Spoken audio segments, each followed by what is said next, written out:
Deliberate cold exposure is one way to enrich the amount of brown fat. You get a stronger furnace. And there's some wonderful science on this published recently in Cell Reports Medicine by the first author is Susanna Soberg from Denmark. And it's really amazing work. What they showed is that 11 minutes a week divided up into a couple sessions of 2 to 3 minutes of deliberate cold exposure increases the density of brown fat in adults and allows them to feel more comfortable in cold temperatures when they're just walking around, okay?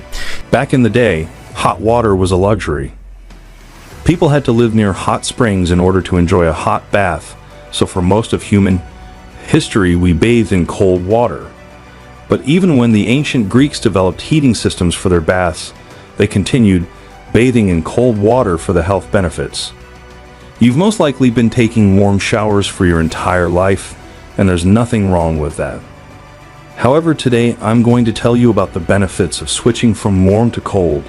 If you're in pain, and I give you a lobotomy, this was done decades ago for pain control, I cut the connections between the prefrontal cortex and the periaqueductal gray, let's say.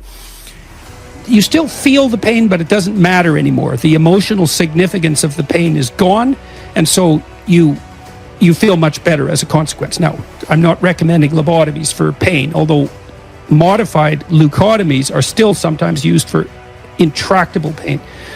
Now, imagine that maybe you're in pain, so you have your hands in the cold, or you're in a cold shower, or you're in a lake, and instead of running away from the pain and distracting yourself, you start to focus and pay really close attention to all the sensations that you're feeling, even though they're aversive.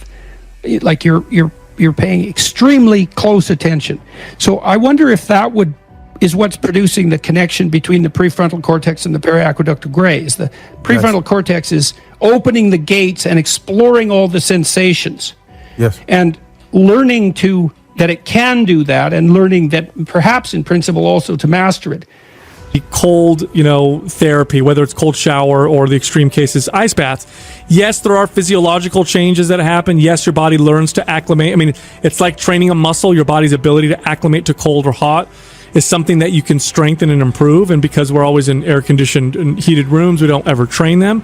But the real benefit is learning to be okay with being uncomfortable. Yeah. That's the big benefit. To be able to handle the extreme changes in temperature, you're teaching your body to adapt to that and become very good at that. And if it's very good at that, when we head into things like winter time, your body adapts. It handles that. When most people are susceptible to getting sick, it ain't no big deal for you. So I find that being one of the most beneficial things. Most common question I get about deliberate cold exposure is how cold should the water be? The second most common question I get about deliberate cold exposure is whether or not cold showers are as good, better, or worse than cold water immersion up to the neck. How cold impacts the brain and body. Temperature is a very potent stimulus for the brain and body. That also means that it carries certain hazards if it's not done correctly. You have a baseline level of temperature that is changing across the 24-hour cycle. So any use of deliberate cold exposure is going to be superimposed on that rhythm, that circadian rhythm, meaning that 24-hour rhythm. The basic contour of your circadian rhythm in temperature is that approximately 2 hours before the time you wake up is your so-called temperature minimum. So your temperature minimum is a time within the 24-hour cycle when your body temperature is at its lowest. So if you normally wake up around 6 a.m., your temperature minimum is probably about 4 a.m. If you normally wake up at about 7 a.m., your temperature minimum is probably about 5 a.m. It's not exactly 2 hours before your wake-up time. It's approximately 2 hours before your wake-up time. If you have trouble getting up for the day, cold shower is a good cure for your sleepy morning. A change in body temperature sends your body into a slight state of shock, which instantly boosts your alertness and the feeling of being awake. The freezing water is going to get your heart pounding, lungs pumping, and eyes wide open.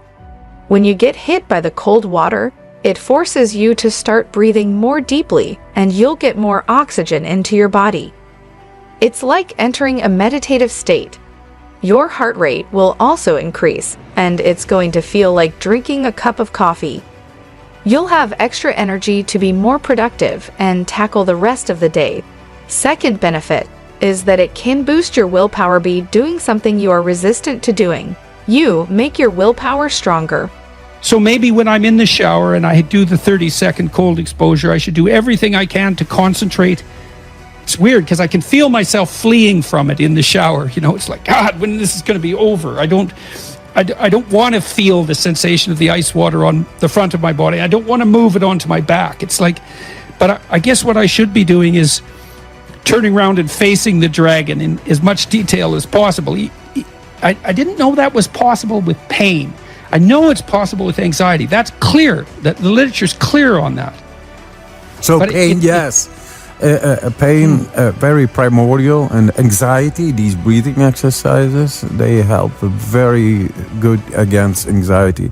But also when they put themselves into this deliberate, that then they achieve much bigger increases in core resting metabolism, improvements in blood lipid and insulin management profiles, and there's some other positive effects like improved mental resilience. So a lot of positive effects. I started off my career studying thermal regulation. That's what I did as an undergrad, and so I have a deep love of that literature. We have a storage of healthy fat in our body called brown fat, which is literally brown under the microscope because it's rich with mitochondria. Think of it as the oil in a candle. It allows you to feel warm in cold temperatures, and it acts as a furnace for your metabolism. It's generally enriched around the clavicles, upper back, and around the heart, a little bit around the liver. It's not the blubbery fat that people generally want to have less of. It's a deep tissue fat. It's really healthy. Children have a lot of it. You tend to lose it over time unless you do cold exposure. As you go from your temperature minimum to the time in which you are going to awake, your temperature is rising slightly. And then at the point where you wake up, your temperature starts to go up more sharply and will continue to go up into the early and sometimes even into the late afternoon. And then sometime in the late afternoon and evening, your temperature will start to decline. And indeed, as you approach sleep, your body temperature will drop by anywhere from 1 to 3 degrees. And in fact, that decrease in core body temperature is important, if not essential, for getting into and staying in deep sleep.